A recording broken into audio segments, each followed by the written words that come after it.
Estimados colegas participantes del 14 Simposio Internacional de Educación y Cultura, que será realizado en la hermosa playa de Varadero del 18 al 20 de junio de 2024. Mi nombre es Reinaldo Portal Domingo, soy coordinador de la Maestría Profesional en Artes de la Universidad Federal de Maranhão y hoy estamos aquí para realizar una mesa redonda que considero de gran importancia para presentar para los participantes de este importante evento los avances que ha tenido en los últimos 2 años la enseñanza del arte específicamente en el estado de Maranhão, pero también pensando en Brasil como un todo. Es bueno colocar aquí en nuestra presentación de la mesa redonda que si no me equivoco, en el evento anterior también presentamos una mesa redonda con un panorama tétrico en cuanto a la enseñanza del arte, porque lamentablemente yo diría que la gestión anterior, o sea, en el periodo anterior a la entrada del presidente Lula como presidente de Brasil, la situación de enseñanza de arte en Brasil estaba bien comprometida, con un grupo de problemas que yo creo que no es lo fundamental presentar ahora. Yo creo que lo fundamental es presentar cuál es la situación actual en el actual gobierno del presidente Lula y cómo la enseñanza de arte está tomando un rumbo nuevo, inclusive a partir de una política general de Estado de la creación de la escuela de tiempo integral, que como todos ustedes saben, a partir del momento que la escuela de tiempo integral empiece a funcionar, la enseñanza del arte va a ser una herramienta fundamental en la formación integral de nuestros alumnos dentro de una educación que pretende formar alumnos en este momento específico, ¿no?, de inicio del siglo XXI, que está marcado fuertemente con la utilización de herramientas tecnológicas, con la utilización de investigación en la Internet y que como es claro, toda enseñanza y la enseñanza del arte no queda fuera de ese, vamos a decir así, de ese trabajo. Estamos pensando en dar un puntapié importante al trabajo que está siendo relacionado en los 4 lenguajes, ¿no? Fundamentalmente en artes visuales, enseñanza de la música, enseñanza del teatro y en algunos lugares enseñanza de la danza también. Entonces, como presentación de nuestra mesa redonda, yo ahora voy a proceder la presentación de los participantes. Todos los participantes de nuestra mesa redonda son alumnos de la Maestría Profesional en Artes, que ya está casi en momento de su culminación, porque al inicio del próximo año, este grupo ya concluye, por lo tanto, viene trabajando desde inicio del año pasado como alumnos de la maestría. Vamos a tener a la profesora Rafaela Cristina Silva y a la profesora Quiña Silva, que van a presentar su exposición relacionado con la enseñanza de artes visuales. Tenemos al profesor Bruno Barros y Wagner Silva, que van a presentar su trabajo relacionado con la enseñanza de la música. Y tenemos a la profesora Morgana Vale, que va a presentar su trabajo relacionado con la enseñanza del teatro. Estamos aquí, después de esa presentación, pues todos los participantes estaremos a disposición de los participantes del evento para poder responder preguntas, para poder entablar un diálogo pensando, ¿no?, en ese importante intercambio que nuestro evento garantiza a nivel de Iberoamérica, con la participación de un grupo grande de instituciones que estarán presentes o están presentes, ¿no?, aquí en este momento de realización del 14 Simposio Internacional de Educación y Cultura. Entonces, sin otro momento, pasamos la palabra ahora para nuestras presentadoras de la parte de enseñanza, de artes visuales. La palabra con Rafaela y con Quiñe. Olá a todos, eu me chamo Rafaela Cristina, aqui a Maria Francisca também vai estar nessa apresentação comigo, e o tema que nós trazemos para a discussão é sobre o ensino da educação artística na educação em tempo integral. E para debater sobre esse tema,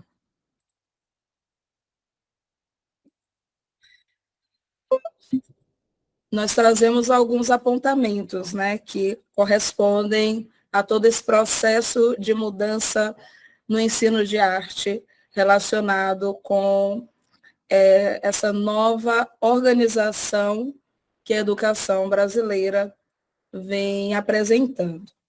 A realidade da educação em tempo integral, ela era inexistente, então algo muito novo ainda, né, para a realidade do Brasil. Algumas escolas ainda estão se adaptando a essa nova realidade, então está sendo uma transição que está ocorrendo aos poucos. E um primeiro ponto que suscita, que a gente traz como um elemento importante de se visualizar a arte dentro desse contexto da educação em tempo integral, se pensar que é uma educação que pensa no ser humano como um todo, né? Em todas as suas potencialidades, e a arte, ela passa deve ser vista, né, como uma área de conhecimento dentro desse contexto. Porém, nem sempre foi assim. Né? Apenas a partir da década de 1980 é que a gente vai ter, a partir do surgimento da proposta da abordagem triangular por Anna May, é que nós vamos passar a ter o ensino de arte ganhando esse espaço no ensino formal e trazendo essa possibilidade de um trabalho mais complexo, de um trabalho mais voltado para o que, de fato, né, o ensino de arte se propõe. E isso dentro de 3 eixos, que é o fazer, o ler e o contextualizar, que não são vistos de maneira hierárquica ou mesmo linear, mas sim como eixos que vão, né, ocorrendo de maneira muito natural, independente de sua ordem, né, dentro desse espaço de sala de aula e dentro dessa relação com o aluno, né, com o educando. A partir da LDB de 9.394 de 96, a gente vai ter esse reconhecimento da arte como uma área de conhecimento, né, dentro do seu universo, inserida ali juntamente com as demais linguagens, e ganhando um espaço ainda maior, de um tempo de ensino dentro da carga horária anual, né, que deve ser mantido, e não como algo esporádico, não como um momento de entretenimento, mas vista mesmo, né, dentro da sua complexidade de conhecimento, né, o ensino de arte, ele tem vários elementos, né, que devem ser conhecidos, que devem ser compartilhados e contextualizados com os alunos, e a partir desse momento, o ensino de arte começa a ganhar esse espaço, né, e não apenas como algo transitório. E algo que a Ana May coloca como extremamente importante dentro do ensino de arte, e que convém, né, com a proposta do tempo integral, é a importância da alfabetização visual, de se compreender esses elementos que fazem parte do ensino de artes visuais, em especial, e a partir daí se conseguir fazer uma leitura realmente complexa, completa, de todo esse apelo visual que nos cerca, porque é realmente conseguir ver a imagem e compreender o significado da imagem, né? Nós somos seres visuais, estamos cercados de elementos, né, somos bombardeados por elementos visuais a todo tempo, e o que a Ana May coloca é a importância de saber fazer uma leitura de todo esse bombardeio de imagens, né, que integram esse contexto do qual nós fazemos parte. E, não menos importante, dentro desse processo de alfabetização visual, compreender também a contextualização da arte dentro desse processo.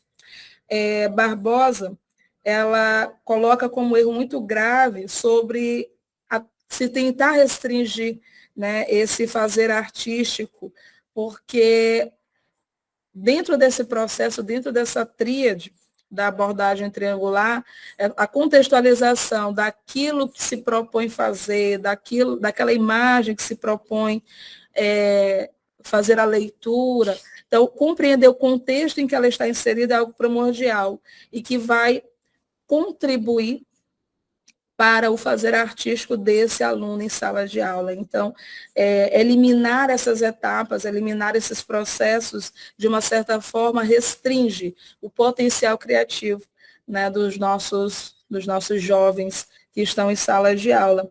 Então, essas práticas, elas vão suscitar várias reflexões, vários questionamentos, né, que são primordiais, porque a arte, ela não é só o fazer, ela é também esse processo de compreensão do contexto do qual aquela imagem está inserida, e um debate sobre os seus elementos, sobre a sua proposta. Então, a arte, ela também traz isso, não é só o mão na massa, né?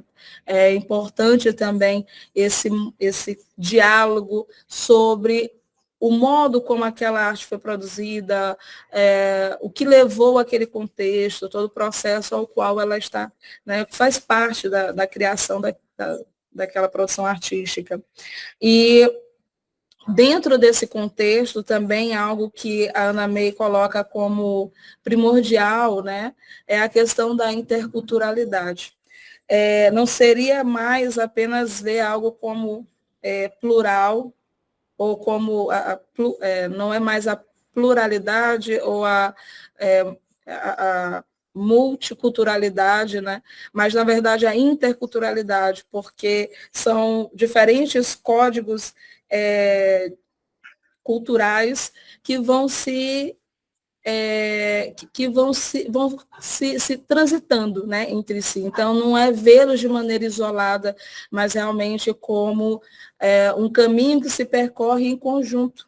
E quando a gente pensa nessa interculturalidade, visualizar a cultura brasileira dentro desse contexto é algo bem interessante, porque percebemos os vários elementos que fazem parte da nossa cultura e que não podem ser vistos de maneira isolada. Realmente, eles precisam ser vistos em conjunto, porque é todo um processo histórico que levou ao que nós temos hoje. Então, dentro assim, nesse espaço de sala de aula, a gente não consegue falar da influência indígena na cultura brasileira de uma maneira isolada, na influência europeia na cultura brasileira de uma maneira isolada, na influência africana na cultura brasileira de uma maneira isolada. Realmente são códigos que fazem essa troca, né, que estão ali em conjunto e que se formam dentro desse processo. Então, essa interculturalidade, né, que é um termo que a Ana May nos coloca, nos apresenta, ele vem definir essa diversidade cultural como algo extremamente rico, algo extremamente importante dentro da nossa cultura brasileira, né, e que deve ser compartilhado com os nossos jovens de uma maneira realmente produtiva, né, e seguindo toda essa tríade, que é extremamente importante. Eu passo agora a palavra para a minha companheira Maria Francisca.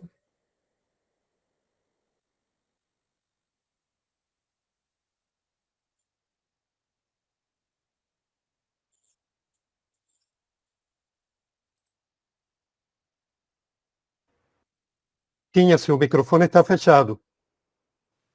Obrigada.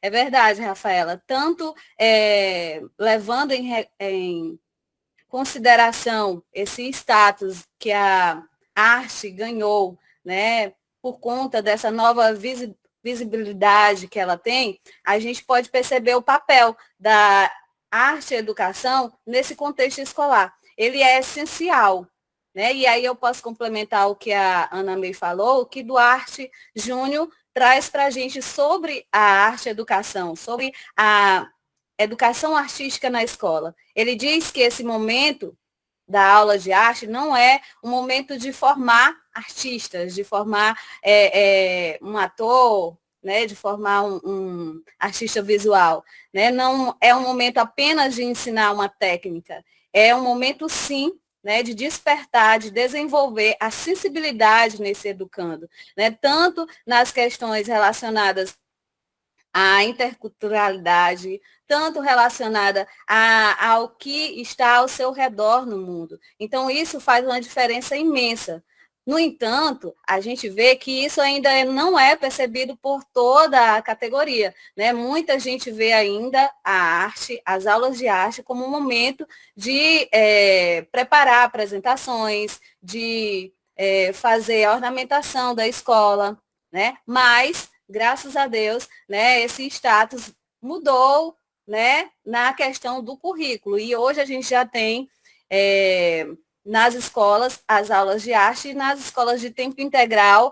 No ano passado a gente tinha apenas uma aula de arte, mas nesse ano a gente tem uma aula de arte e cultura, que é uma atividade integradora. São 2 aulas, então, assim, ficaram 3 aulas no currículo, e isso fez com que avançasse bastante a questão da educação de artes na escola. No entanto, trouxe muitos desafios. Por quê? Porque a maioria dos professores, dos profissionais lotados nessas aulas, são profissionais sem a formação ou sem afinidade.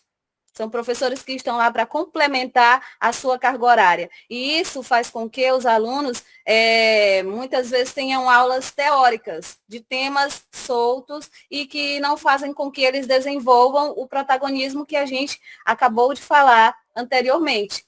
Então, é necessário que a gente pense nisso, que a gente pense na questão da formação continuada desse professor, que a gente pense que isso é importante para que ele possa desenvolver aulas que venham a atrair esse educando que vai passar mais horas na escola, né? E que ele possa utilizar essa forma de expressão artística também através da tecnologia, porque os jovens, as crianças, né, e todas as faixas etárias estão aí com esse aspecto em sua vida, né, que não dá mais para tirar, então a gente não pode deixar de fora isso.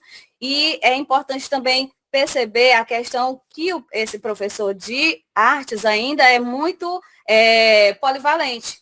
Então, é preciso que haja também essa divisão das linguagens artísticas para que possa, sim, desenvolver aulas mais interessantes para esses alunos, aulas mais práticas também, porque a gente percebe nas nossas práticas pedagógicas que eles se sentem muito atraídos quando a gente promete que vai ter uma aula prática. Então, assim, com essas atividades, eles vão desenvolver todas essas competências que são tão importantes na atualidade, que são a criatividade, né, o repertório cultural, essa sensibilidade que é necessária em todas as profissões que eles possam escolher na sua vida cotidiana. Então, é sobre isso que a gente gostaria de compartilhar um pouco com vocês, e a gente vai estar aberto, depois do fechamento dessa mesa redonda, para as perguntas que vocês tiverem sobre a nossa abordagem. Bueno, quiero agradecer la presentación tanto de Rafaela como Kim, y ahora vamos a ceder la palabra para la enseñanza de música con los profesores Bruno y Wagner. La palabra con ustedes.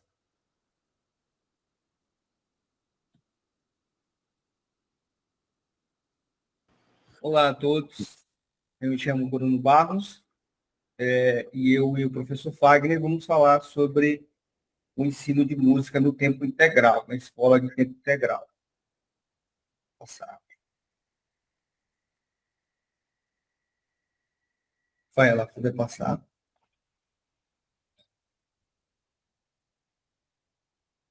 Certo.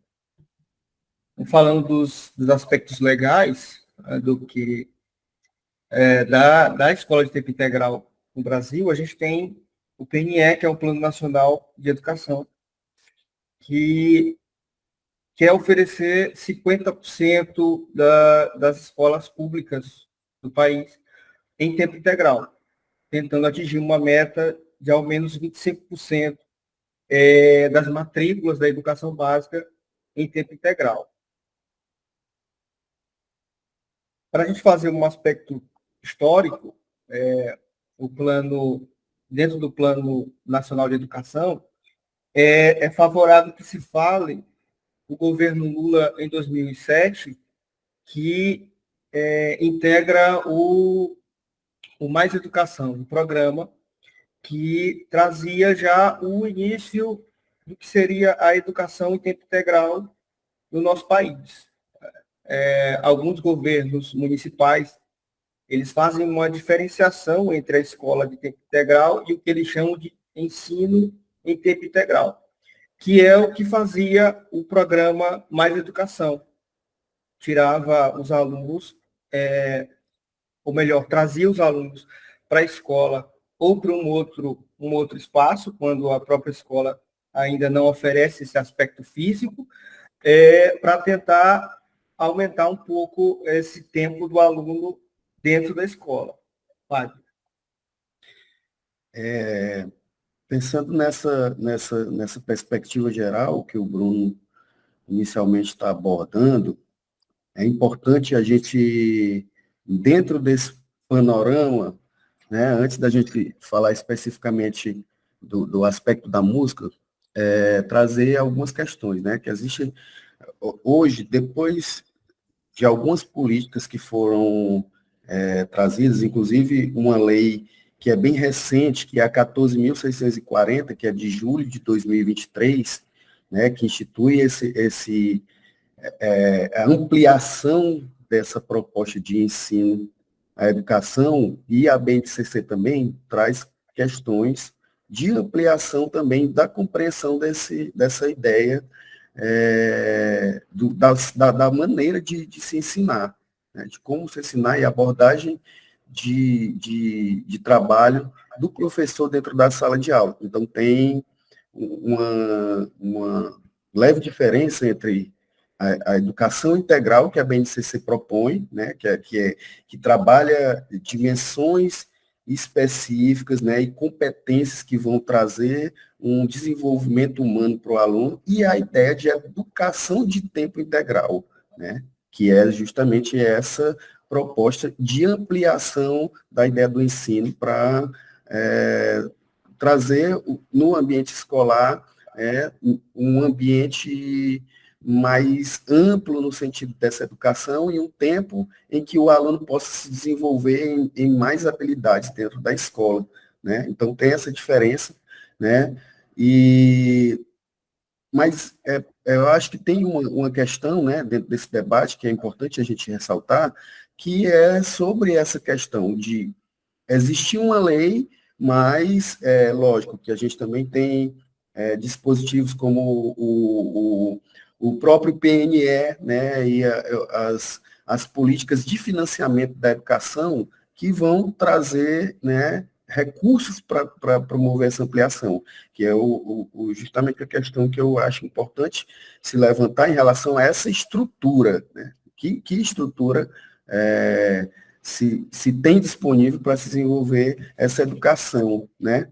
Então, em relação a essa ideia de escola de tempo integral, pensando já no ensino de música, né? É importante a gente trazer também, né, que tem a aprovação de uma lei, que é a 11.769 de 2008, que institui o ensino de música, né, do conteúdo obrigatório, né, e isso, de uma certa forma, também passa a ser algo que contribui para a inserção da disciplina de música, assim como foi falado em relação à arte, na apresentação anterior, né, dessa validação da arte como área de conhecimento, a música também como essa ferramenta que traz essa dimensão do conhecimento, né, esse aspecto legal do ensino da música, como essa possibilidade, né, de utilização da música como uma ferramenta de ensino dentro da escola. Né? Você pode passar o slide, por favor. Aí a LDB, né, alguns aspectos relacionados especificamente, né, principalmente ao artigo 34, né, que traz essa ideia de ampliação, né, como já foi falado, né, e essa ampliação que é importante pensar, né, a nível de estrutura, falando não só especificamente da ideia de ensino geral, mas em estrutura para o ensino de arte, né? Como a gente sabe, o ensino público, em termos de estrutura, né, muitas vezes esbarra numa certa dificuldade, porque a arte, né, lógico, a gente não vai trabalhar o ensino de arte para formar o aluno como artista, mas utiliza-se a arte como um meio para conscientizar o aluno com determinadas questões que a arte se propõe a discutir, né? Então, é importante a gente também colocar que essa estrutura para o ensino de arte, né, ela tem que ter uma valorização no sentido da ampliação dessa estrutura, de equipamentos que vão possibilitar o ensino das linguagens, né, uma estrutura que vai possibilitar trabalhar as artes visuais, a música, o teatro, a dança, né, para que, de uma certa forma, esse ensino de tempo integral, ele possa ser, né, validado de uma forma bem eficiente, né? É importante ressaltar a dificuldade que nós, como um país continental, temos em homogeneizar o ensino. A LDB, prestes a completar 30 anos, né, uma lei de 96, e ela inicia com essa carga horária de 4 horas, lá em 96, com um plano de elevar essa carga horária no decorrer do tempo. E só agora, quase 30 anos depois, a gente tem um plano eficaz para implantar a escola de tempo integral. Então, isso também muito é interessante afirmar que isso também muito tem a ver com as questões geográficas do nosso país, que é um país muito grande, com várias culturas dentro do nosso próprio país, e isso acaba interferindo um pouco. Mas a gente acredita que, a partir de agora, a gente tem um plano que, de certa forma, vai realmente colocar em prática o que queria a LDB ainda em 96. passar.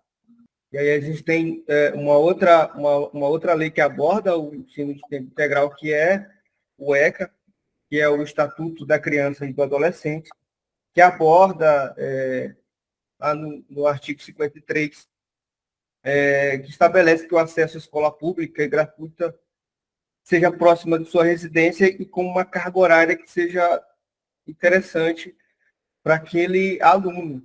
E aí vão ser abordados vários aspectos, né, tanto sociais, econômicos, e é válido ressaltar também no que diz no que faz respeito à escola de tempo integral. É isso, Fábio.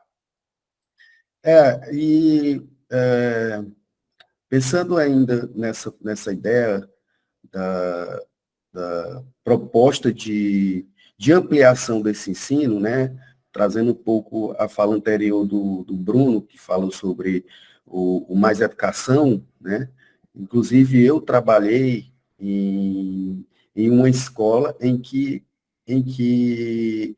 se desenvolvia atividade de teatro, né? Então, trabalhei com teatro no contraturno, né? Então, essas ações, elas são importantes nesse sentido de ampliar, né, o ensino de tempo integral, trazendo ações que são também de cunho extracurriculares, né, para colocar o aluno também dentro desse ambiente escolar e criar uma programação em que o aluno se integre ao ambiente da escola de uma forma mais efetiva. Você pode passar, por favor? Ainda falando um pouco sobre essa questão, esse tema não é um tema novo, né, no Brasil, né?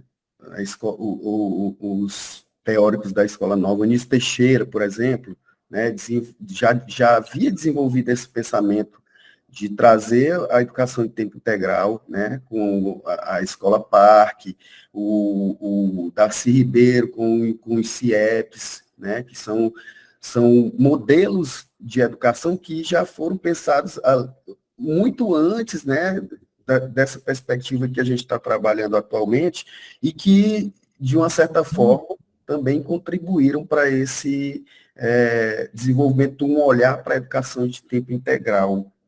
Pode passar? E aí nós entramos nos estudos de caso, né? A educação em tempo integral no Brasil, ele tem mostrado um crescimento, justamente com o PNE, com o Plano Nacional de Educação. Já em 2023, nós conseguimos, segundo o Censo Escolar, atingir um alcance de 21,9% das matrículas em escolas de tempo integral. Só que aí nós vamos adentrar a essas escolas, e aí eu queria fazer um paralelo aqui. No nosso estado, no Maranhão, nós temos no governo do estado, ele tem 2 equipamentos. É o IEMA, que é o Instituto de Educação do Maranhão, e o Centro Educa Mais. São 2 equipamentos de tempo integral que têm algumas pequenas diferenças. E quando nós vamos para o IEMA, nós tivemos a oportunidade de conversar com um professor de arte do IEMA na cidade de Timon, e ele nos passou algumas informações, como, por exemplo, o que ele chama de NACE, que é o Núcleo de Arte e Cultura do IEMA. E aí ele nos explicou que o professor do Instituto, lá naquele campus em que ele está trabalhando, é que vai direcionar como que vai ser o estudo de arte naquele campus. Então, no que ele trabalha, por exemplo, como a formação dele é em música, a disciplina de arte ela é voltada diretamente para o ensino de música. E, enquanto em outro instituto, o próprio IEMA, em que a formação do professor é em artes visuais, a disciplina de arte é voltada para os conteúdos apenas de artes visuais. eu até perguntei para ele como que ficavam os demais conteúdos para esses alunos. E ele explicou que o próprio IEMA tem um projeto chamado pós-médio, são as escolas de ensino médio, e aí esse programa oferece estudos para os alunos que vão prestar o vestibular. E aí, nesse programa, é que os demais conteúdos são contemplados. E aí a gente observa a dificuldade que a nossa, além da LDB e da BNCC, que trazem a arte muito como essa espécie de polivalente, acaba dificultando alguns pontos. Como essas três áreas não são separadas, e nas nossas escolas elas são ministradas dessa forma, apenas com o nome disciplina de arte, e o professor de arte acaba se tornando um professor polivalente, a gente tem esbarrado muito nessa dificuldade dos professores manterem os demais conteúdos das demais disciplinas. O IEMA cria essa política, que é uma política própria do IEMA. Ela, por exemplo, ela não funciona dentro do Centro Educar Mais, que é um outro equipamento do Estado do Maranhão. Lá já é o professor polivalente, que trabalha os conteúdos das três línguas, de artes visuais, de dança, de teatro e de música, no caso das quatro. É um professor apenas, que geralmente não tem a formação em todas essas linguagens, e nem menos tem aptidão com elas. E aí a gente esbarra com essa dificuldade, Fábio. Dentro dessa ideia mais específica, falando já de aspectos pedagógicos da música, né, existem ideias que podem ser abordadas, como, por exemplo, a familiarização com o campo musical contemporâneo versus a música tonal, né? Já pensando especificamente em conteúdos que são propriamente da música, né? A exploração das possibilidades sonoras com os de padrões musicais mais livres, né? Engajamento por meio de desafio criativo. Existem formas também de estar trabalhando a música, né? Dentro do ambiente escolar, que é importante de serem abordadas, né? E ampliadas no sentido não só de trazer a música como um aspecto técnico, mas também de valorização das características individuais do aluno, dos conhecimentos prévios do aluno. Então, é muito importante também a gente pensar nessa educação de uma forma em que a gente pode incluir aquele conhecimento que o aluno já traz. E como a gente tinha falado anteriormente sobre esses aspectos da formação do profissional habilitado, a gente vai encontrar na literatura, ainda nos primórdios da iniciação da educação em tempo integral, da escola de tempo integral no país, muito essa dificuldade com o professor, com os professores, ou tendo que abraçar todas as linguagens, ou encontrar um professor para cada área. E ainda mais ter que, dentro dessa carga horária, fazer essa divisão para encontrar espaço, além de físico, né? Encontrar espaço dentro do currículo para teatro, para artes visuais e para música. E aí a gente tem essa dificuldade. Mas dentro dessa perspectiva, eu acho importante a gente abordar o lugar do Profiarte, né? Essa lei, por exemplo, aí, concessão de bolsa de estudo para investigação em relação à educação básica, de uma certa forma, trouxe a uma perspectiva do ensino superior, da formação acadêmica do professor, né? Para, de uma certa forma, trazer esse professor que está dentro do ensino público a se desafiar e a ir além, né? Eu acho que o Profiarte traz essa possibilidade do professor pensar fora da caixa, né? Buscar novas maneiras de aprender, né, do aluno e de se ensinar conteúdos artísticos, né, independente da linguagem, música, teatro, dança, artes visuais, mas nessa ampliação é muito importante nesse sentido para o desenvolvimento da educação básica, né? E aí tem a presença da música na matriz curricular, né? A gente tem a questão, né, dessa lei que estabeleceu, que já mencionei, de 2008, e tem também aspectos da BNCC, né, que são trazidos para abordar a música dentro da sala de aula, através desse viés que eu falei, né, de inclusão das habilidades que o aluno já traz, não só pensando na perspectiva de uma abordagem tecnicista da música, mas da utilização da música como um elemento de construção ética, né, do indivíduo, de uma espécie de trabalho que a música pode proporcionar àquele aluno, né, uma compreensão também da sua realidade. Aí a gente tem os aspectos legais dessa presença da música da matriz curricular, e é bom sempre lembrar que a música ela vai estar sempre, tanto na LDB quanto na BNCC, dentro da linguagem geral, que é a arte. Ela não é separada como disciplina na educação básica. Na educação básica, ela está sempre atrelada à arte. E aí a arte ela vai contemplar os conteúdos das demais linguagens. Mas a educação de tempo integral, ela já dá essa liberdade para algumas escolas fazerem essa divisão e trazer a música como disciplina separada das demais, tanto, assim como o teatro e assim como artes visuais. Por exemplo, voltando lá para 2007, o programa Mais Educação já trazia isso com o que a gente chamava de bandas escolares.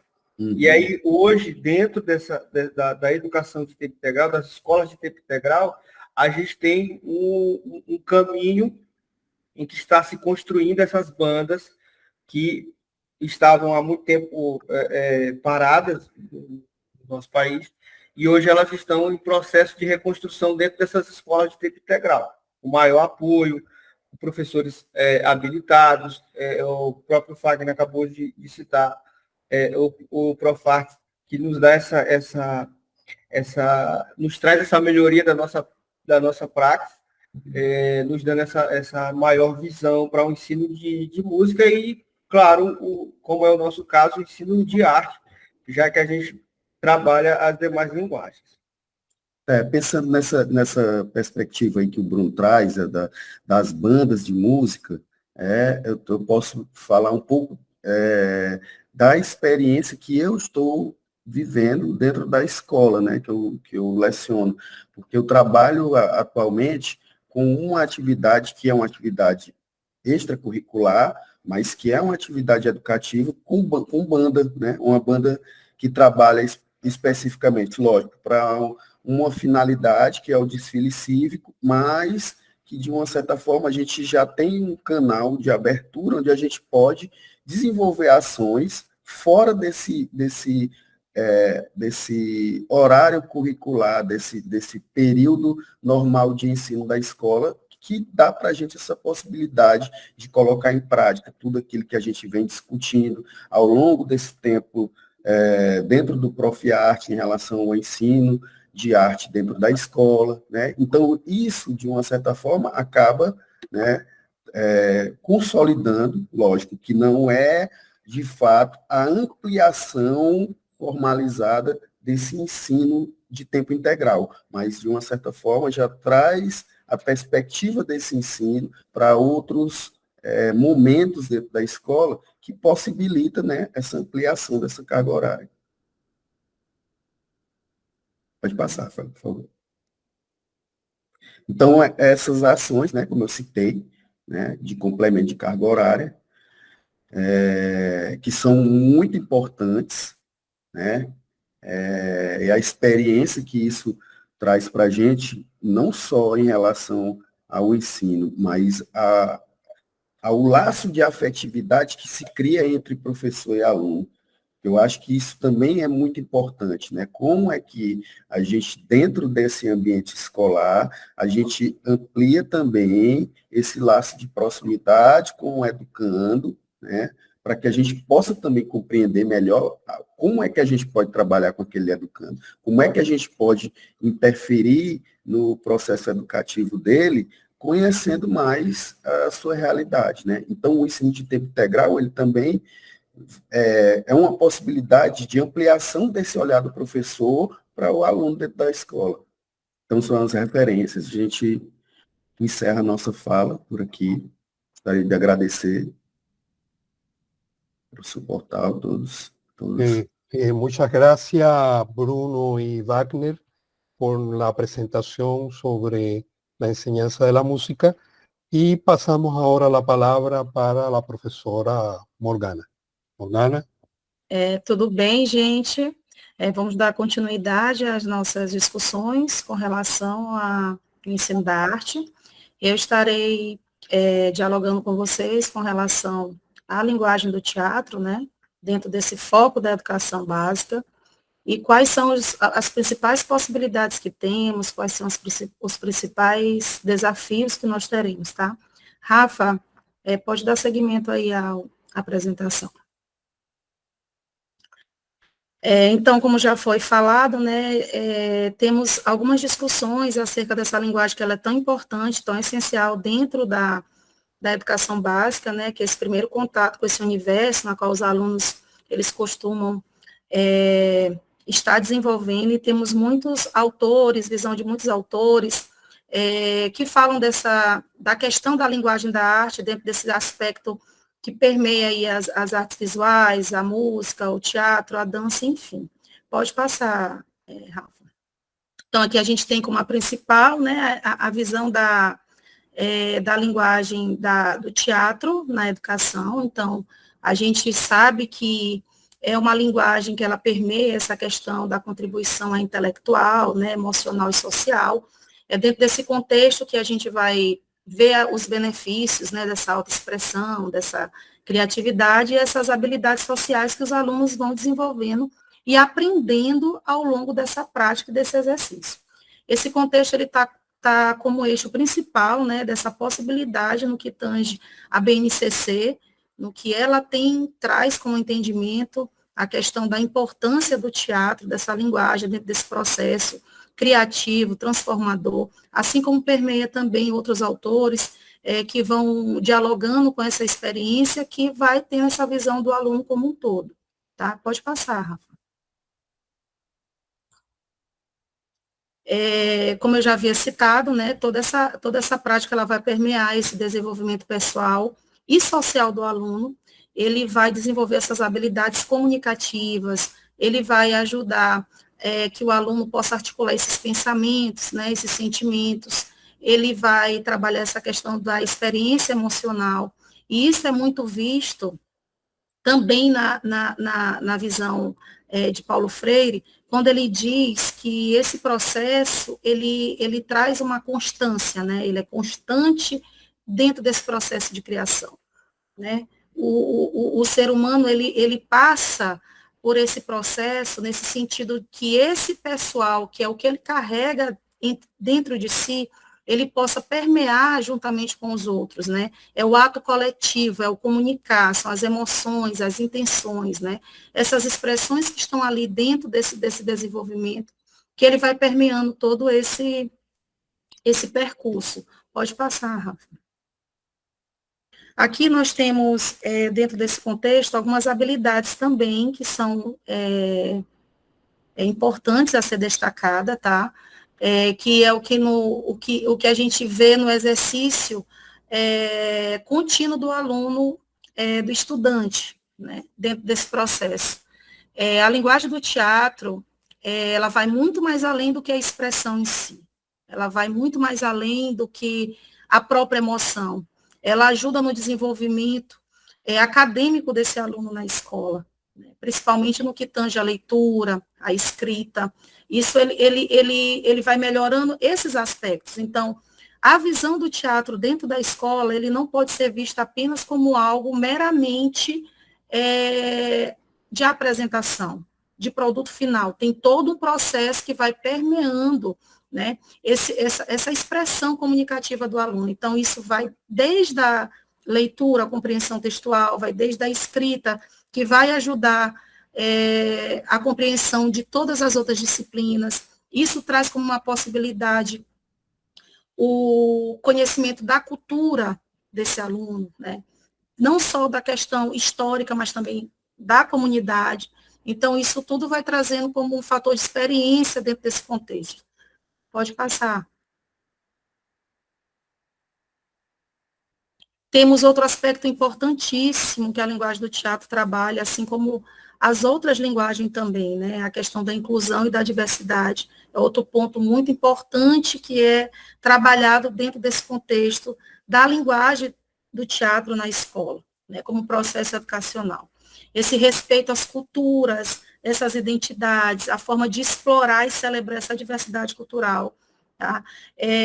O desenvolvimento, principalmente a empatia, que hoje nós temos um entrave dentro da sala de aula com relação ao respeito, né, sobre diversas situações que são vivenciadas no cotidiano do aluno. Então, isso faz com que isso dê um suporte, né, que isso faz com que o aluno ele compreenda que essa vivência, esse social, né, essas habilidades, elas possam ser desenvolvidas dentro desse processo. Pode avançar. Citamos sobre as possibilidades, né, que são indispensáveis e permeiam todo esse contexto. E precisamos agora citar sobre os principais desafios, né? Esses desafios para que a gente possa alcançar o que a gente mais almeja, que são as grandes possibilidades, né? Temos um contexto muito voltado para a questão da estrutura nas escolas. Falamos muito bem durante as nossas apresentações sobre o eixo norteador do ensino integral e a linguagem da arte, especificamente o teatro, ela perpassa por esse caminho, uma vez que ela está inserida dentro desse processo de integração social, cultural, desses alunos que permeiam. Então, a gente tem uma dificuldade com relação a esses recursos de infraestruturas. Nós não temos espaços adequados, nós não temos teatros, nós não temos quadras poliesportivas que nos deem esse suporte. Então, o professor constantemente ele está usando espaços alternativos, adaptando esses espaços em sala de aula, e até espaços exteriores, né, fora da sala, espaços externos que possam dar esse suporte dentro dessa prática educativa tão necessária e tão essencial. Outro entrave muito presente com relação à questão de recursos. Essa falta de recurso para a nossa linguagem, especificamente a arte, ela ainda é muito vazia, né? Ela não é pontuada como algo importante dentro desse contexto. O professor ele precisa se adaptar a questões de reciclagem, uso de materiais, como é que podemos dizer, de uso coletivo ali, que possa ter esse viés de reciclagem, né, para fazer essas adaptações em sala de aula. Então, isso é uma dos desafios. Pode avançar, Rafa. Outro aspecto é com relação à formação de profissionais, de professores.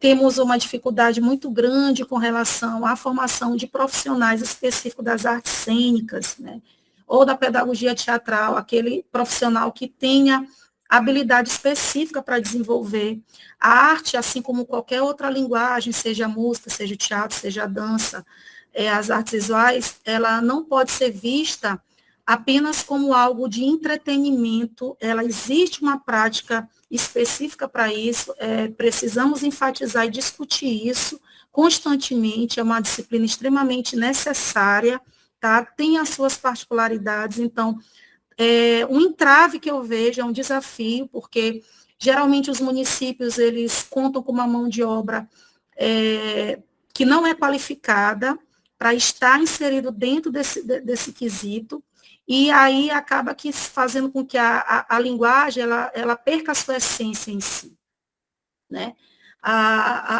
Essa prática ela precisa ter a sua visão, que dentro desse contexto os profissionais eles precisam estar preparados para isso. E de onde vem essa preparação?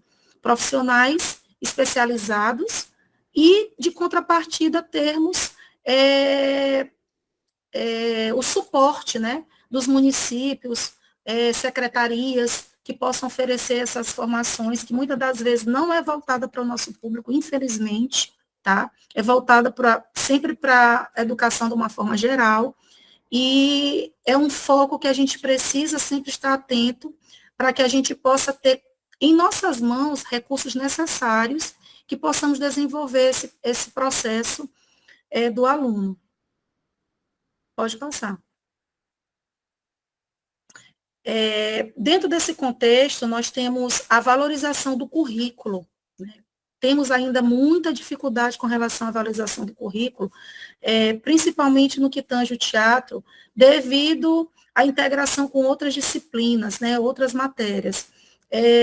Geralmente, essa linguagem está muito mais aparente quando existem atividades festivas na escola, né, quando existem atividades que são voltadas para outras disciplinas, e sempre o professor de arte é convidado a desenvolver uma peça teatral, né, dentro daquele contexto para uma mera apresentação.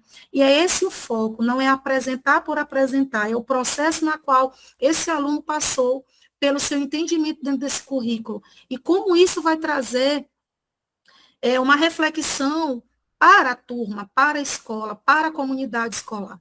Quando a gente se refere em comunidade escolar, a gente não se refere apenas ao nosso público aluno que está ali presente na sala de aula, mas a gente se refere a tudo que circunda a escola, né? Todo o espaço que pode ser utilizado. Isso é parceria, isso é integração, isso é conhecimento, né? Então, isso faz com que a nossa necessidade desse maior apoio, ela possa ultrapassar isso. Não somente o currículo em si, mas também as propostas e experiências que serão, né, realizadas durante todo esse processo. Pode passar.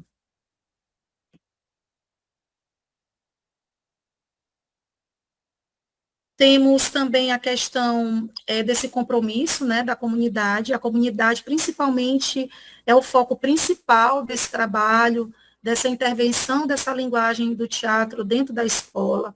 Às vezes temos os trabalhos tão importantes, processos de conhecimento ali no eixo da comunidade, e muitas das vezes ela fica dentro da escola, né? Ela não extrapola o muro da escola, ela não sai de dentro dessa caixa. Por que que isso acontece? Geralmente porque a gente ainda tem aquela ideia de que a arte ela faz parte apenas do papel integrativo da escola, mas a arte, principalmente a linguagem do teatro, ela precisa estar o tempo todo ligada com relação à comunidade. A comunidade, ela traz informações específicas, importantes da sua cultura, da sua realidade. Ela precisa estar inserida dentro desse processo. Então, o compromisso, principalmente dos pais, quais são as associações que temos perto da escola, quais são os projetos que podemos elencar como parcerias, quais são os núcleos de assistências voltadas para a prática educativa do teatro que temos no município. Enfim, o teatro é uma linguagem que ela é uma linguagem que ultrapassa não apenas o aprendizado do quadro, do caderno, né? Ela usa esse corpo para transferir isso. Essa linguagem, ela extrapola esses muros. Então, a gente precisa estar atento quanto a esses principais desafios que essa linguagem revela para nós. E tendo aqui como nas nossas considerações finais, né, esse potencial transformador que o teatro tem dentro dessa educação, né, educação que tem esse desenvolvimento dos alunos, e o nosso objetivo é que a gente possa superar esses desafios com estratégias adequadas, apoio para superar esses desafios. O professor sozinho, infelizmente, ele consegue atingir o seu objetivo de forma bem mínima, tá? Sozinho ele não consegue, infelizmente. A gente precisa ter o que a gente chama de ação, né? Essa ação constante, não só no que tange investir em recursos e formações, mas também na valorização e inclusão, dessa necessidade aí de integrar, principalmente essa linguagem dentro do currículo escolar, como experiência de multiplicar, né, esse entendimento. É sobre isso. Muito obrigada pela participação. Estaremos aqui para os esclarecimentos, dúvidas, e continuaremos dialogando com todas as linguagens. Muchas gracias, Morgana, por su presentación. Bueno, antes de terminar nuestra mesa redonda, yo quería hacer algunas observaciones, ¿no? Yo creo que la primera observación importante es darle a la investigación educativa el papel importante que esa temática tiene dentro de la enseñanza de arte. Y yo creo que en ese sentido es bien importante el papel que juega nuestra maestría de Profartic, ¿no? En la realización de diferentes investigaciones que vendrán en el futuro a mejorar el proceso de enseñanza-aprendizaje de nuestra escuela contemporánea. En segundo lugar, yo quiero destacar, ¿no?, que estamos dando los primeros pasos sobre la realización de la escuela de tiempo integral y consideramos muy importante la experiencia cubana que viene siendo realizada en los últimos 20 años con relación a la escuela de tiempo integral y el papel del arte dentro de esa escuela. En tercer lugar, yo no quisiera terminar nuestra mesa redonda sin hacer un comentario sobre la importancia también que tiene la utilización de la tecnología educativa en los procesos de enseñanza-aprendizaje que están aconteciendo en la escuela contemporánea. Como todo el mundo sabe, acabamos de pasar por un periodo pandémico en que nuestros profesores aquí en Brasil tuvieron que aprender de forma emergencial, podríamos decir, a utilizar la tecnología educativa para no parar, ya que en un momento determinado la enseñanza presencial fue suspendida de nuestras escuelas y todos los profesores tuvieron que comenzar a utilizar tecnologías digitales, tecnologías educativas con uso de la Internet. Y por eso yo quiero hacer ese comentario, ¿no?, de que paralelamente a todo lo que ya fue colocado por nuestros colegas, es importante saber de que los profesores de arte aquí en Brasil están tratando de utilizar de forma masiva todo lo que está relacionado con tecnología educativa, como es, por ejemplo, el uso del celular en sala de aula, el uso del videoproceso, el uso de la fotografía como núcleo, ¿no?, de trabajo, el uso de diferentes aplicativos existentes en Internet en función de la enseñanza del arte. Y de esa forma, tornar las clases de arte más interesantes, más atrayentes, más contemporáneas, pensando también, ¿no?, que nuestros alumnos como nativos digitales, ellos usan la tecnología de forma natural y los profesores debemos aprovechar esas potencialidades que tienen los alumnos en función del proceso de enseñanza-aprendizaje. Y para terminar nuestra mesa redonda, yo quería nuevamente agradecer al comité organizador del 14 Simposio Internacional de Educación y Cultura la posibilidad de presentación de nuestra mesa redonda, mostrando algunos avances que tiene en estos momentos la enseñanza del arte en Brasil. Y dejar claro en abierto la posibilidad de intercambio a partir de las preguntas, de los comentarios que con seguridad los participantes de nuestra mesa redonda van a tener. Entonces, a nombre de los miembros de nuestra mesa redonda, agradecer la posibilidad y estamos a disposición de ustedes para continuar nuestro debate. Muchísimas gracias y hasta un próximo encuentro.